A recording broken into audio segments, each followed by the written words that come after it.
Good evening, sports fans, and welcome to the Sports Club Perspectives right here on IE Sports Radio, your direct feed for all that is sports. This is me, your boy Larry B, along with my beautiful wife, the amazing, and I say that because she's the greatest wife ever, the amazing Mrs. Cecilia. How you doing, gorgeous? Hey everyone, you're a dork. I try my best. Gotta get some cheesy husband props over here. Yeah. No. Yeah. You always say I'm me. Husbands out there, you know, you got a wife. You know how it goes. We still love them though. You're me too. This is false information. Just kidding.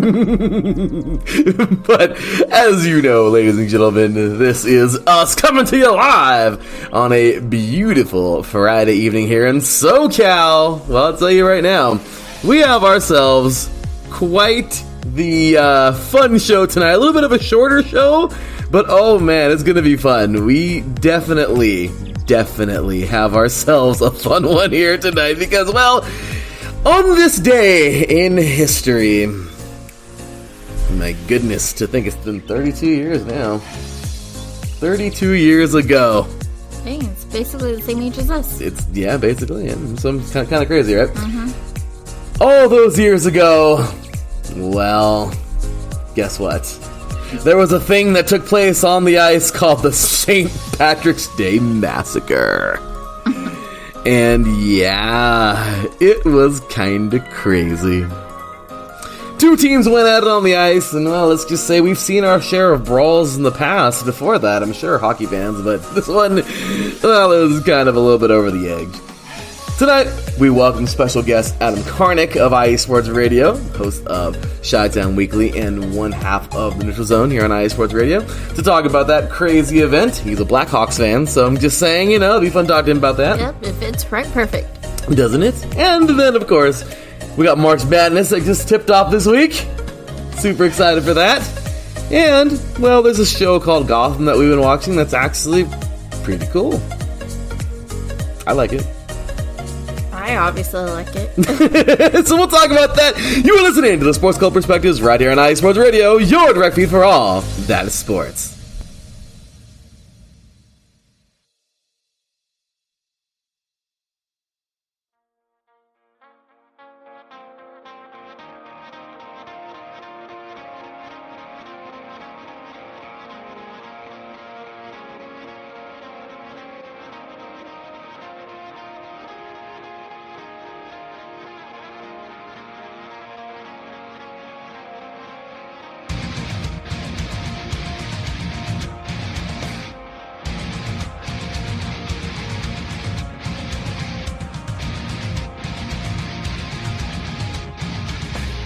Hey sports fans, do you like wine? Well, we've got the show for you. This is Let's Wine About Sports, a show where we talk about wine and sports simultaneously. From the classic Cabernet Sauvignon all the way down to the grapes that you've never even heard of before. Oh yeah, we cover it all. And we'll talk about a little bit of sports as well. Football, hockey, collegiate, women's sports, it doesn't matter. We're going to talk about it all, and we're going to whine about it all. So join me Monday at 8 p.m. on IE Sports Radio, your direct feed for all that is sports.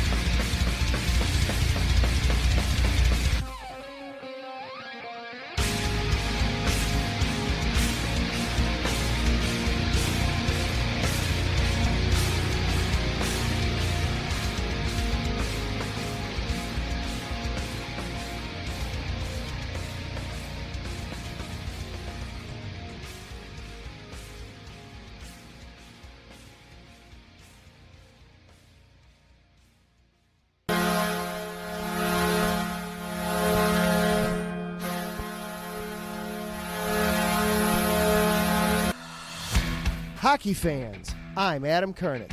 And I'm Zach Puplis. Together, we are the newest version of Hockey Talk on IE Sports Radio, The Neutral Zone. Zone. We love hockey, but we also know it's not everyone's first sport. So we want to make this show as much for new fans as for the diehards. Whether you can name all the Swedes on the 08 Red Wings Stanley Cup team, or if you can't tell if Varlamov is a goalie or the latest trendy vodka, we're here to help. With facts, figures, and outrageous fans, we bring you all the hard-hitting hockey news you can handle, while still keeping it fun and on the rails. Well, mostly. So tune in every week as we go around the hockey world, from college to Canada, the minors and the majors, and everywhere in between. So bring your cellies, And your one-timers, you wicked wristas. and be sure to protect your five-hole. Catch the Neutral Zone every week on IE Sports Radio, your direct feed for all that is sports. We promise not to pick on the Arizona Coyotes every episode. Welcome back, ladies and gentlemen. Well, he promises at the end of that drop to not make fun of the Coyotes, and promise tonight we're not going to make fun of the Coyotes. We're actually going to talk about two real teams. I'm just kidding. That's kind of mean. I know that was kind of a cheap shot there, but we're poor Coyotes. Anyway, hey, look, we went to a game, our first and only hockey game we've ever been to, and well, even our horrible Ducks beat the Yotes. Yep. So the poor Coyotes, I feel bad for them. No, don't feel bad because our team won. Yeah, but our Ducks are like the worst. It's kind of, it's like being the second to last crappiest thing in the world. Who cares? They still won when we were there, so that's all that matters.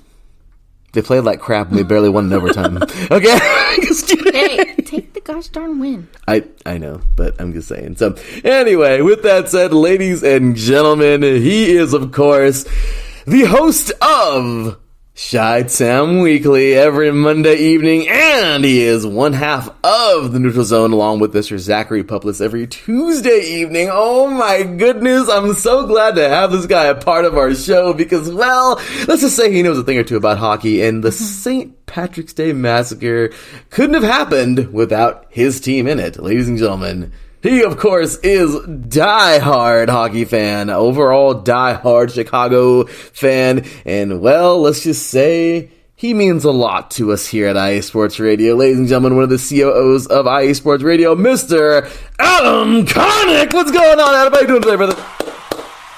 Well, good evening, and thanks for having me on, you two. This is fun. Normally, I'd be sitting, and my wife and I would be listening in, but it's fun to be part of this. So, thank you guys. Well, thank you for giving us your time to be on the show. I know, right? We thank you, Mrs. Karnik, for letting us borrow him. Yes, thank you too. Thank you, children. Thank you, little Karniks, for letting us borrow Daddy for a little bit. Yeah, there's still just the one, but number two is, I mean, any minute now. It's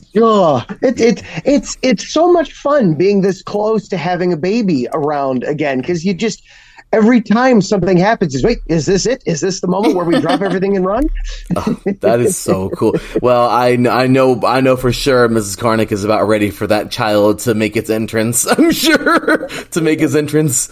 But that's awesome. Well, congratulations once again to you two. You guys are amazing, and we just know that. And I'm so sorry. I know. I guess I briefly thought about Mike Pat and having two already, so because you guys are so close with your second child, you know. Yes. Oh, it's perfect how that worked out. Actually, I've been grabbing notes from him as we go through this, so I have a better idea of what to prepare myself for.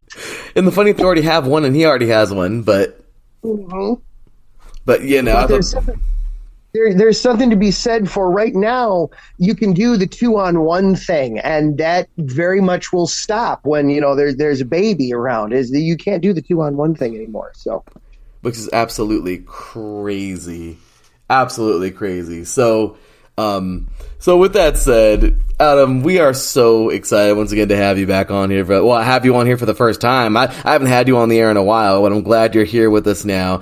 I'll tell you, this has been quite the build up all week. Slade and I've been talking about it. At one point, she was like, because she's not a big fighting fan. Me, I can't get enough. Not a big fan of it at all. She's more of the keep the peace, pacifist. Play the game, and I don't know, and keep it going, but no fights. and Adam, if I play hockey back in the day, I would actually be the enforcer. I would gladly be the enforcer. I was going to say this was a game where absolutely the enforcers got to make their mark on this game. This is a classic example. The St. Patty's Day Massacre is a classic example of the old adage of I went to a fight and a hockey game broke out. It's the truth, though. It really is. And Adam, I'll tell you, it is funny because when we were at the Ducks game, a couple months ago, if you think about it, really is literally a couple months ago, back in the end of January, I went to go see the Ducks and the Yotes play, and it's funny because there was a father with two young boys. I think, maybe one was a friend of his son, maybe one was a son, maybe he had two, his two boys there. All I know is they were just enjoying themselves, and it was kind of funny because one of the little boys was like, fight, and the dad can hear him now. The dad was like, no, I don't think you're going to see too many of those there. He says, hockey sure has changed a lot since when I grew up. And it's funny.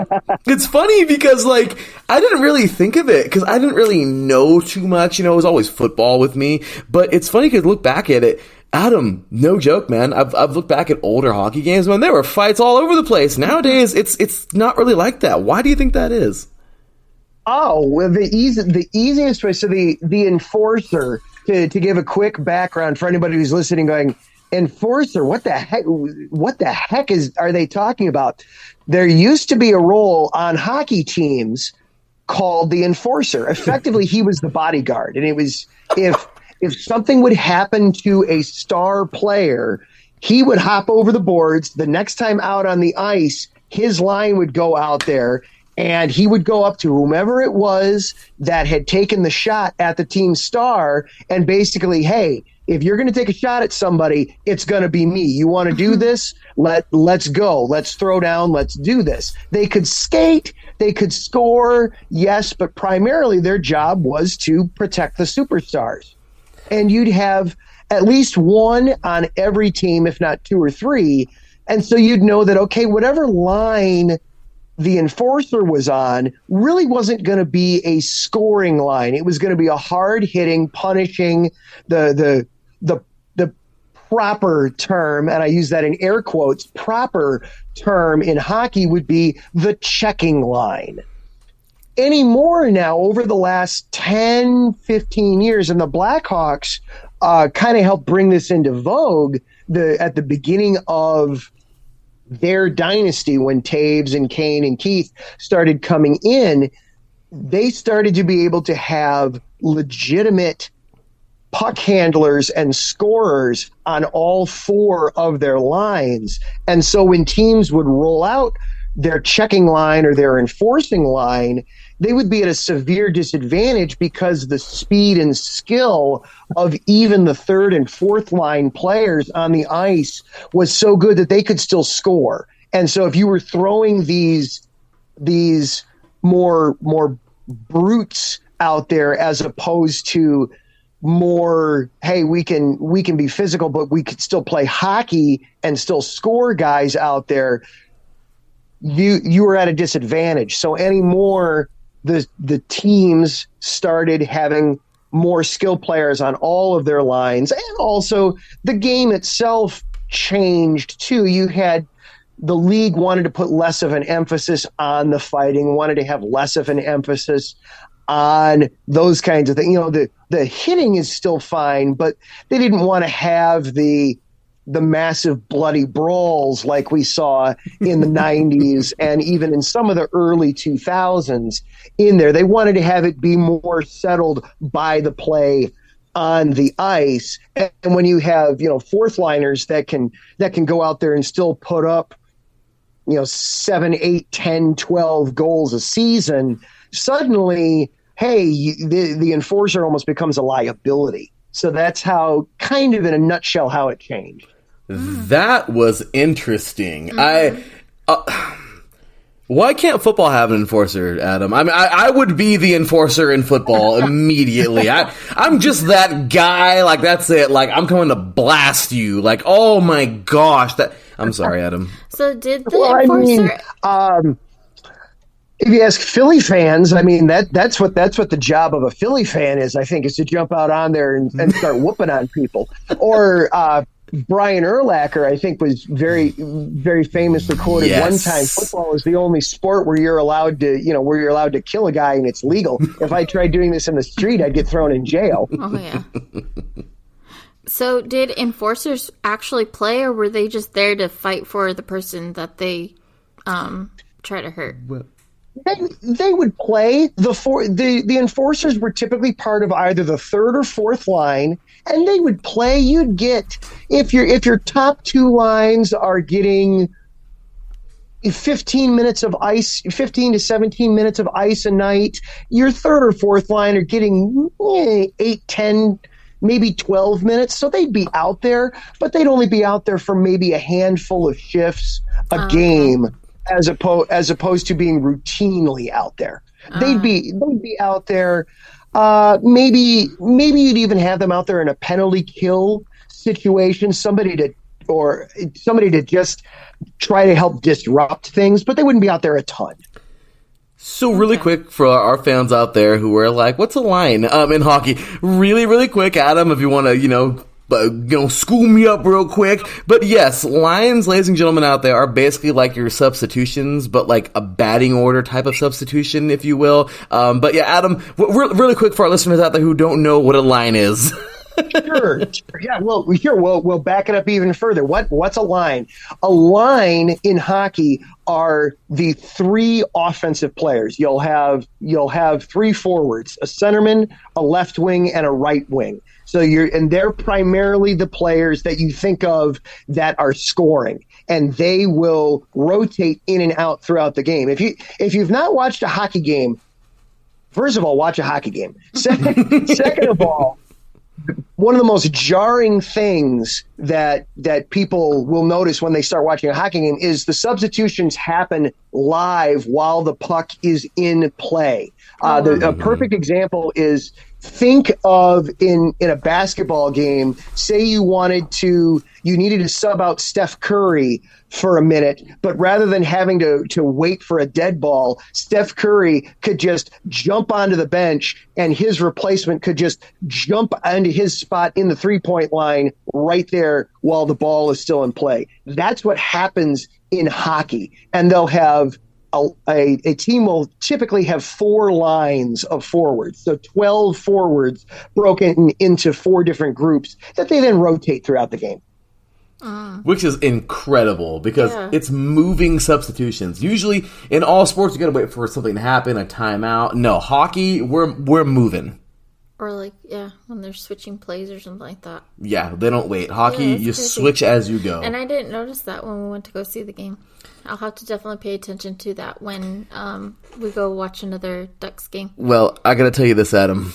Cecilia was more fascinated with the Zambonis, I think. What? No. She was very like, those are cool. I want to ride on one. Well, people were riding them when they were, what do you call them, intermissions or whatever? Yeah, during the periods. Or periods, I mean. They would introduce people who were riding the Zambonis with the driver. It was pretty cool. It was pretty cool.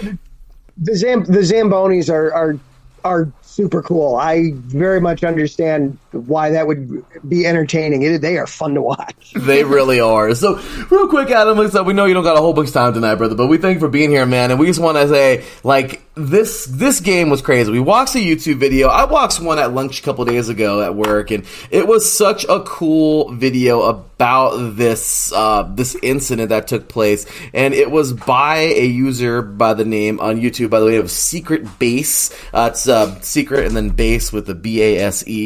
And it's just she recaps the entire incident. And it's crazy, to think the Blues are actually, they were owned, I guess, once by, you can walk us through that, by the Blackhawks, I guess. They're not too far apart. They were in the same division for so many years. They were kind of forced to play each other. There was a lot of hatred. There's a lot of, I don't want to say hatred, but there's a lot of dislike. Players were going back, I guess, traded and moving, and all these things happened, and then finally on St. Patrick's Day 1991 the crap hit the fan, if you will, and unfortunately it left. And this is crazy. I took a picture of this statistic, but this is absolutely insane, Adam. This massacre went on. Just watching this thing, it was crazy seeing the 2 goalies fighting, and they were tired. They were literally on the ground rolling around. They had just stopped. Someone was on top of each other, and they just paused their their fight for a little bit. It was incredible. They were so tired. It was incredible. And Adam, really quick, man, this thing left, and I tried to take a picture of this statistic, 278 penalty minutes, 17 misconducts, and 24 minors and 12 majors.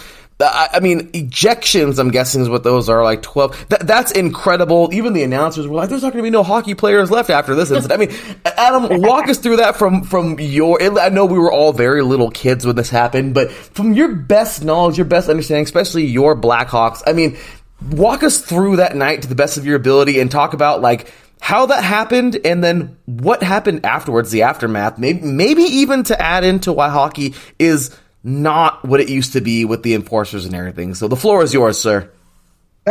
So to set the stage a little bit, and there's a lot of really good stuff that you already did with that. So yeah, the Blues and the Blackhawks, St. Louis and Chicago have always had a very healthy rivalry as two cities.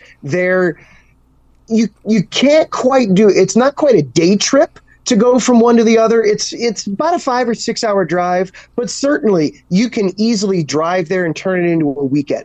So St. Louis and Chicago have always had a good, healthy animosity between the two. The Cubs and the Cardinals are big rivals. Chris Bryant, back when he was with the Cubs, he famously said at one point that St. Louis was boring. It was the one city he wouldn't want to, that he doesn't enjoy going to when they're going on road trips with the Cubs. The Bears, when the Rams were still in St. Louis, the Bears would always draw really well there because it was very easy for Bears fans to come down. And the Blues have been one of those teams that has been good traditionally for St. Louis. They've had good results over the years. And so it was very easy then for a natural rivalry to come between the Hawks and the Blues. When you've got two good teams, they're placed in the same division, they're nice and close to each other, they play a lot, that sort of thing happens. In this particular one, so we're going back to 1991. I was all 4 years old. Actually, technically only 3 years old when the fight actually happened. Both teams were at the top of their division, the Norris division, as it was called at the time. You're late in the season. You're fighting for playoff seeding. You're fighting for the President's Trophy, basically the best team in the regular season. You're fighting for your postseason seeding going into this. And what's unique about this one is there wasn't really a specific, this is why the fight happened. And it was more of these two teams just do not like each other. They do not like each other. They've had to put up with each other all season long, and it finally just boiled out in this game. You wound up there. Actually, there were two separate brawls in this game. You had one in the first period and then one in the second period. The first period one, the Blackhawks star Jeremy Roenick got in a little bit of an extra shove on one of the Blues players. The Blues took exception to it, and actually a couple of Blues players came over the boards, came from the bench onto the ice to participate in the fight, which is a huge no-no. You cannot come out of the area of play just to join a fight. That's a huge, huge violation of etiquette. The Blackhawks noticed that. Then in the second period, and the first brawl took a good 4 or 5 minutes. You have guys mixing and matching and getting after each other. Then you get to the second period fight. The second period fight is the golden one. You had again one of the Blues players took exception and got a little bit of a late shot onto the Hawks star, Jeremy Roenick. Mm-hmm. The Blackhawks immediately then pretended to have a line change. So they wound up with basically two complete sets of players on the ice as the whistle blew. They had the guys who had been on there, and then the guys who well, we're supposed to be subbing on, but then the ref blew the whistle. What are we supposed to do? Everybody kind of then started staring at one another, started eyeing each other up. Basically, they started picking partners, if you will, of who's going to go to who. The refs, and at this time also, now if you watch an NHL game, there are 4 officials on the ice. There are 2 linesmen and 2 referees. Yes. At this point, there were still only 3. You had a referee and 2 linesmen. Oh, wow. The 3 officials on the ice instantly recognized what happened and also instantly recognized there's nothing we're going to be able to do. We'll try our best to stop this, but we have to put our own safety first here, boys. Yeah. And then they went at it. You had a couple of guys begin fighting immediately behind the Blues net. You had a couple of other minor skirmishes, but then the big one was you had the Blackhawks captain and the Blues captain separate themselves from the rest of the action. Center ice. And skated out to center ice so they could have their own personal brawl right there in the middle. And that was when Chicago Stadium really got rocking, was when those 2 guys started going at it, because the Blues captain was one of the guys that had been instigating some of the action earlier in the first period. Yeah, I'll do that.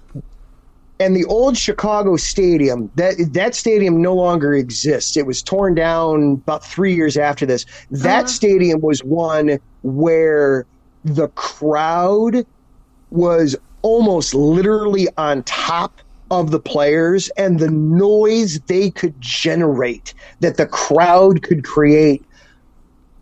It was not uncommon, especially when the Bulls were playing there and they were in the height of their run, it would overwhelm the television microphones, and all you could hear was crowd noise. Well, the crowd got into it, and that kept feeding into the frenzy of the players, and you wind up with 7 minutes of just guys going after each other. The officials would separate them after somebody won inevitably. They'd get back up and start going at each other again. Players would see, oh, hey, the refs are all over there. Good. That means we can now drop our gloves and we could get at it without anybody stopping us for a few minutes. By the time it was all said and done, there's a great shot from the national television broadcast, and that was another, from the NHL standpoint, horrible thing. This was a nationally televised game. This was, hey, we've got 2 of our best teams in the league going at it. Everybody tune in. Oh, no. This is about the worst thing that could have happened from the NHL. The national broadcast got a shot after it was all over. It looked like a yard sale. You just see sticks, gloves, helmets everywhere. There had to have been about 14 different helmets, 30 different gloves out there, all kinds of sticks. My wife was watching the video and went, boy, if you're the equipment manager, how do you know whose is what where after you're all done? Hey, is this yours? Is this yours? I don't know. We got 10, you got 10. All right, we're good. Let's get out of here. It got so bad. Basically, the third period, the joke was in the third period that if the only guys playing were the only guys that hadn't been penalized. The benches were empty because both teams only had 5 guys left basically to play with for the entire third period. Wow. It's not quite accurate, but it works. Do your best. Yeah, exactly. Guys, you get to go skate out there. I know your normal shift is maybe like 90 seconds to 2 minutes. You got 20 minutes ice time. Go at it. Have fun. Have fun. If you can find it, and it's not too hard to find on YouTube, the Blackhawks broadcast of it is terrific because legendary Blackhawks play-by-play announcer Pat Foley, this was in the early days of him being on the call. the national broadcast kind of does the typical, oh no, what's going on? Somebody should stop this. No, Pat Foley on a dime became a boxing play-by-play man. And Lermer's got him with a right. There's the left hook. Oh, and down he goes. Oh, he's got him pinned to the ice. And there we go. Outstanding. It literally became a boxing match.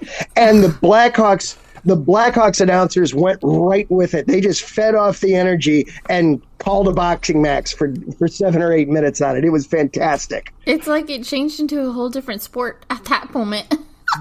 It did.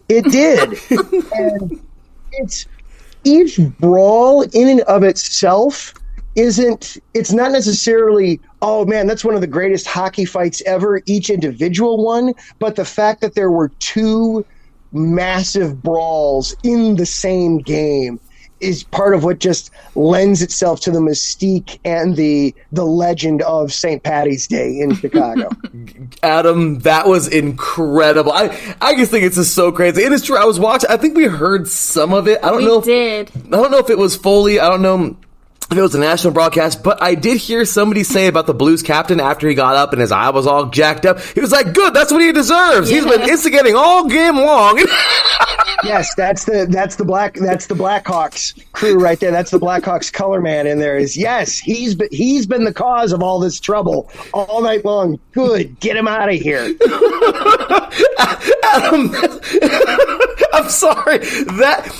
Adam, I was at lunch, I'm telling you, 2 days ago. I usually look for things for us to talk about on Fridays, and I just saw the St. Patrick's Day Massacre, and I was like, oh my gosh. And then I was like, because I never really, once again, I'm barely really getting into hockey within the last 10 years, and there's still so much for me to learn. And then, trust me, I saw this, and I was like, oh my gosh, Blackhawks, and I was like, Adam, yes, like it just went together like peanut butter and chocolate. I mean, it was just peanut butter and chocolate. They go together, Reese's.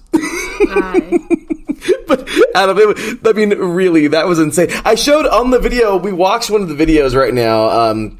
I fast forwarded to that one I guess I sent you earlier by JC70, and we fast forwarded to 7:59 of 9:49 on that video, and that's where you see all of the sticks, and you see the helmets and the gloves on the ice, and it's crazy because even Cecilia was like, that looks creepy.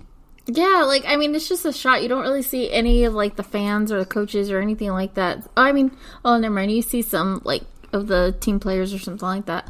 But, yeah, if you just look at the hockey rink or whatever you want to call it, it looks kind of creepy, like, eerie. Yeah, it's almost like a graveyard a little bit at that point. You've just got the Blues goalie standing there like, well, what am I supposed to do with all this stuff around?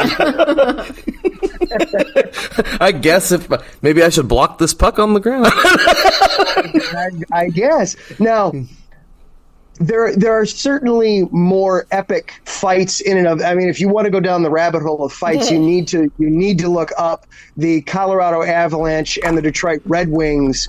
The year is going to escape me, but late 90s, those were 2 teams that also hated each other, and they got into a fight. Mm-hmm. I mean, that's if you want to get down a rabbit hole of hockey fights, that's another good one to look up.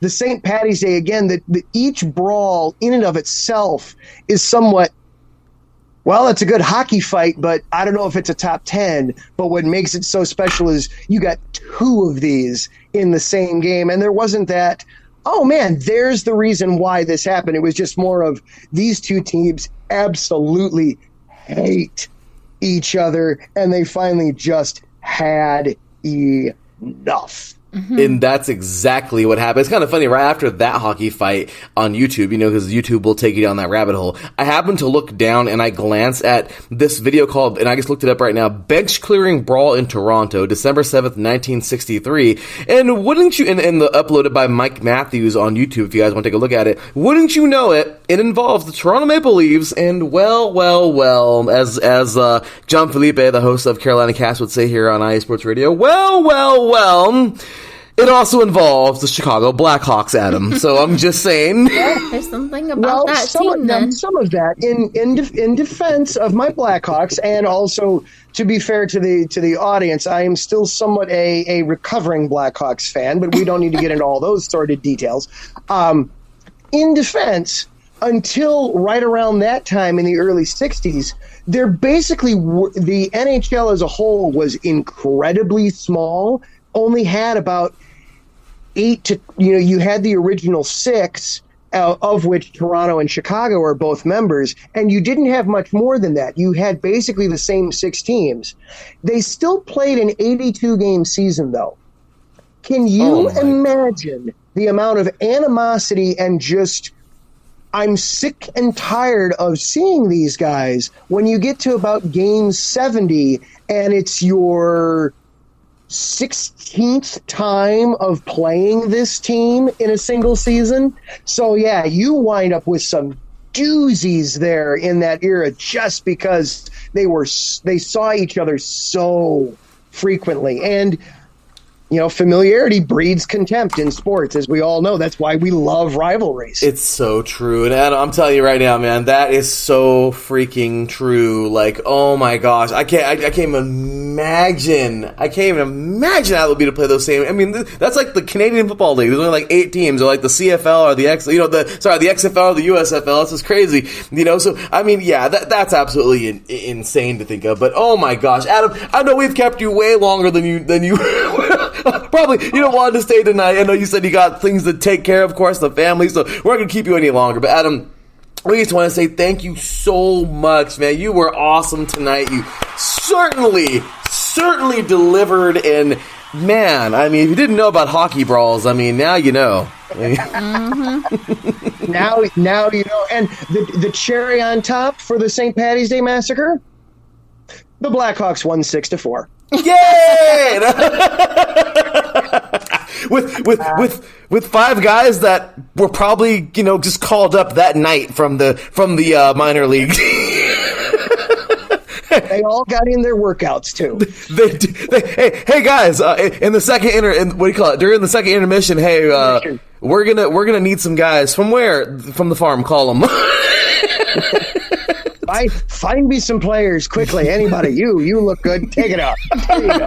That's basically what happens. I'll tell you that was awesome. But Adam, once again, sir, thank you so much for being here. Of course, as we always say here, man, get your plug, brother. Where can all these diehard hockey fans and Chicago fans find you and your awesome shows that you do here on the network? Absolutely. You can find me on Twitter at Adam_Karnik. Then my shows, now Chicago is going to be on a little bit of a hiatus here for the next couple of weeks, but you can follow along at IESRC on Twitter. Normally I'm Monday nights, 7 o'clock Central Time. Again, Chicago is going to be taking a little bit of a hiatus here the next couple of weeks as Little One makes his appearance, and I will be very sleep deprived. But then you can also follow along. The Neutral Zone will still very much be going strong. Zach Puplis is going to be doing a great job going solo here for the next few weeks. You can catch that on Tuesday nights, 8 o'clock Central. Also follow along with us there at IESR Neutral Zone, breaking down everything in the NHL, talking college, the NCAA Frozen Four, both men. Women's is wrapping up actually this weekend, and then men are getting ready to get going. He'll be talking about that. Of course, the NHL playoffs are right around the corner, and there's all kinds of wacky, zany hockey stories like fans with prosthetic arms and legs taking them off and turning them into improvised clubs. So we have all kinds of fun on the Neutral Zone.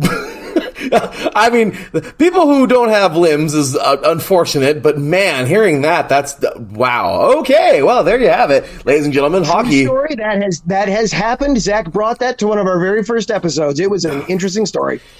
Well, as you can see, hockey has no limits, guys. We're a very unique bunch in hockey land. Yes.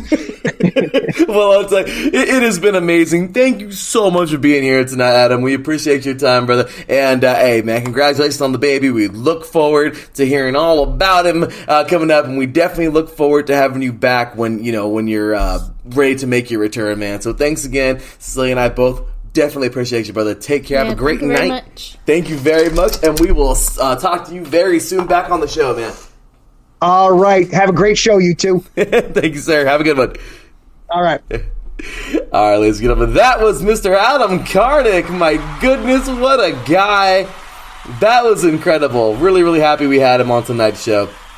And certainly just an overall wonderful dude.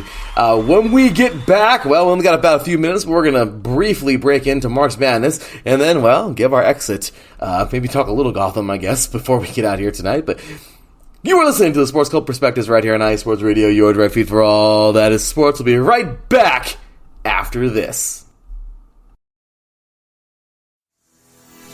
Sports fans, do you like teams that are tough, cities that are tougher, and fan bases that are passionate about their teams?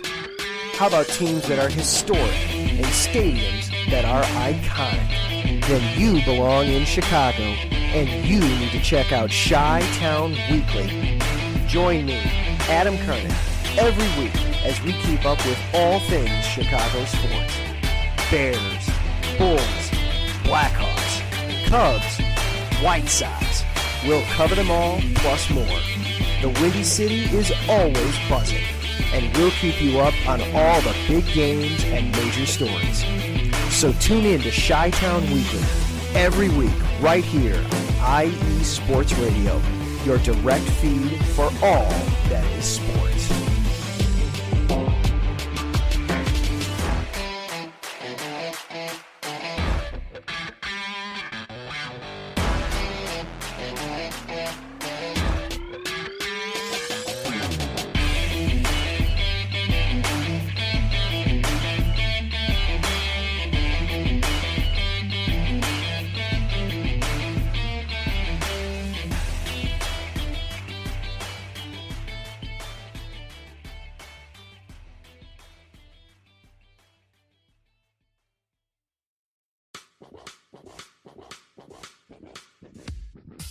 Hello, sports fans. It's me, your boy Larry B, and I want to walk you through the world of sports. No, not just the mainstream major TV deal type sports, although those are important too. But let me be your guide through your journey of all sports, from college to the pros, the minors, and everything in between.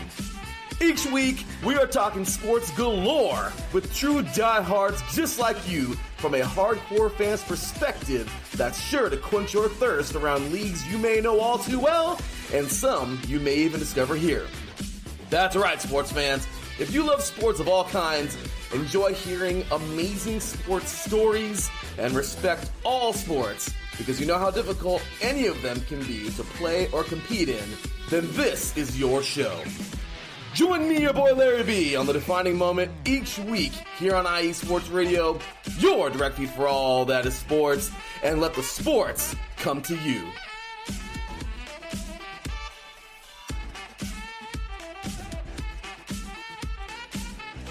Welcome back, ladies and gentlemen. Oh my goodness, that was fun. I'll tell you. That was incredible. We had ourselves quite the talk there with Mr. Adam Karnik. Did you ever think about how crazy hockey once was? Nope. Never thought about it. But it's awesome, right? Until today. No, I don't like that. Sorry, I just love the violence. But anyway, so we only have like 5 minutes left. It was so much fun, but really quick. I guess we'll talk more March Madness next week. But oh my goodness, what a great tournament it's been. Kind of cool on this thing called CNN 10 that Cecilia watches. OMG, I love that. With her students, of course. Every morning, when school starts, they learned about March Madness. I thought that was pretty cool. She's like, hey, we learned a little bit we about didn't learn about it on CNN 10. It was a little assignment that our teacher gave them. Oh, well, that's really cool. I thought it was CNN 10. No. I'm sorry. Okay, well, Anyway, I thought that was pretty cool. So anyway, the tournaments have been amazing, have not disappointed so far. Of course, for the men, I think the biggest upset is going to stick for a long time, and that's, of course, Furman defeating Virginia 68-67, a 13 seed over a 14 seed yesterday. It was awesome. But plenty more, of course. The ladies' tournament is underway. Follow IE Sports Radio, of course, on all social media to get plenty. We are working very hard getting those out there. But anyway, with that said, you guys, really, really, really quick. We've got a few more minutes here. Gotham. We have Reek Season 2. Yes. What do you think so far? Well, I've seen all the way up to Season 2. So I obviously like it. And it's nice to catch things that I didn't see before. Cecilia is the person that doesn't know if she got to Season 2 or Season 3 or maybe even 4 last time. Yeah. So she just kind of goes with it. Poor thing. Yeah. Oh, and he got to finally see... So there is the Joker. He's obviously young. Which is pretty cool. Because it's a show that it's about the villains who are rising up to be what everyone knows them to be. So yeah, he finally got to meet the Joker. So he'll get to see more of what he is and who he is and whatnot, and see if he likes this Joker or not. I know, right? Still, Heath is the dude. Nicholson was amazing. I still like Leto. Cecilia didn't like Leto. He was okay, yeah. I don't know. He was just weird. I thought he was pretty good. But anyway. They made that Joker, like, a little different. Well, I'll tell you. It has definitely been some fun, and well, I think it's about time to cue that music. My goodness, I can't believe it. We're basically up out of here. We want to apologize for some of the background noise tonight. Our little kitty, who misses us dearly. She just wants to be part of the podcast, too. She wants to podcast. She doesn't see us all day. We're at work. So then we get home, and, well, she kind of wants our attention just a little bit. So, but yes, Blue wants to be on the microphone. Yep. She is trying to make her podcast debut. She really is, because every time you set it up, especially for your show, Sue, she was jumping on the desk just to be there right with you. We should show that picture of her. Oh my gosh. Yeah, it's funny. She wants to podcast too. We're going to make her own Blue show for cats. Right? That's her name, by the way, Blue. If you want to follow us, we definitely appreciate you guys. Make sure to head on over to TSCP_IESR.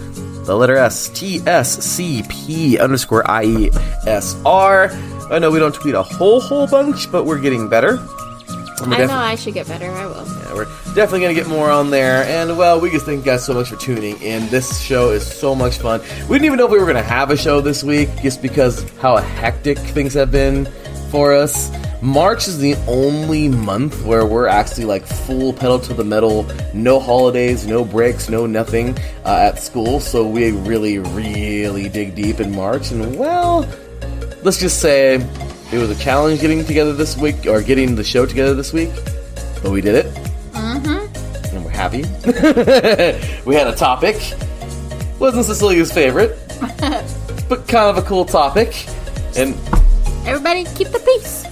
Keep the peace. Next week, we're going to switch the gears from the hockey rink and the cold ice to the warmer temperatures of the hardwood. And, well, exchange the puck for a volleyball. Because next week, we're talking to two former Star High School athletes that went to my high school, actually. Years and years after I did, because I'm really old. And, of course, the host of our volleyball show here, Set Point, one of our other COOs here, Mr. Taryn Rodriguez. And we're talking a little bit of volleyball next week. Woo! It's going to be a lot of fun. So we're excited about that. It's a great sport, and we are ready to roll. We are ready to get plenty into some volleyball. And, well, we hope you guys enjoy the show as much as we will bringing it to you. So with that said, any other last words for our audience tonight? Thank you for listening. Take care. Be safe and stay healthy. Please do, y'all. Stay healthy. Enjoy yourselves. Have a great weekend. Enjoy March Madness. Plenty to talk about coming on up. Enjoy some hockey. Stay safe. Violence is not the answer. Just, yeah, it's kind of crazy when it comes to hockey sometimes, but it's okay. So anyway, guys, that'll do it. Follow us on social media at IE Sports Radio. All over the place. Springer.com, IESportsRadio.com, everywhere. And, well, we will see y'all next week. With that said, y'all, for my beautiful wife, Cecilia, from me, your boy, Larry B., This is the Sports Couple Perspectives, and we are the Sports Couple, and we are signing off. See y'all next week, same time, same place. Until then, take care, and as always, God bless.